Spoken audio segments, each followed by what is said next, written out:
So this is a FINGERCOMBER KINKYcoily no leave out unit. It has adjustable straps that go in the back. They're located in the back. When you install the unit, you may be tempted to just kind of mush it down and wear it like this. It's not the worst, but I think we can do better. All you really need to do is grab a pick, lift up that top piece, lift it forward so that it's in a good spot, and then just start to pick it out at the roots.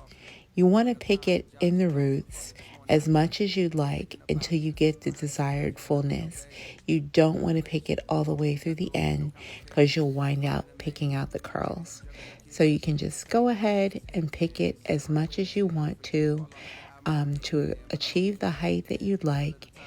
And again, you may not want to wear it mushed down, but if you continue to pick it up, you can wear it that way. It can really go either way depending on what you want.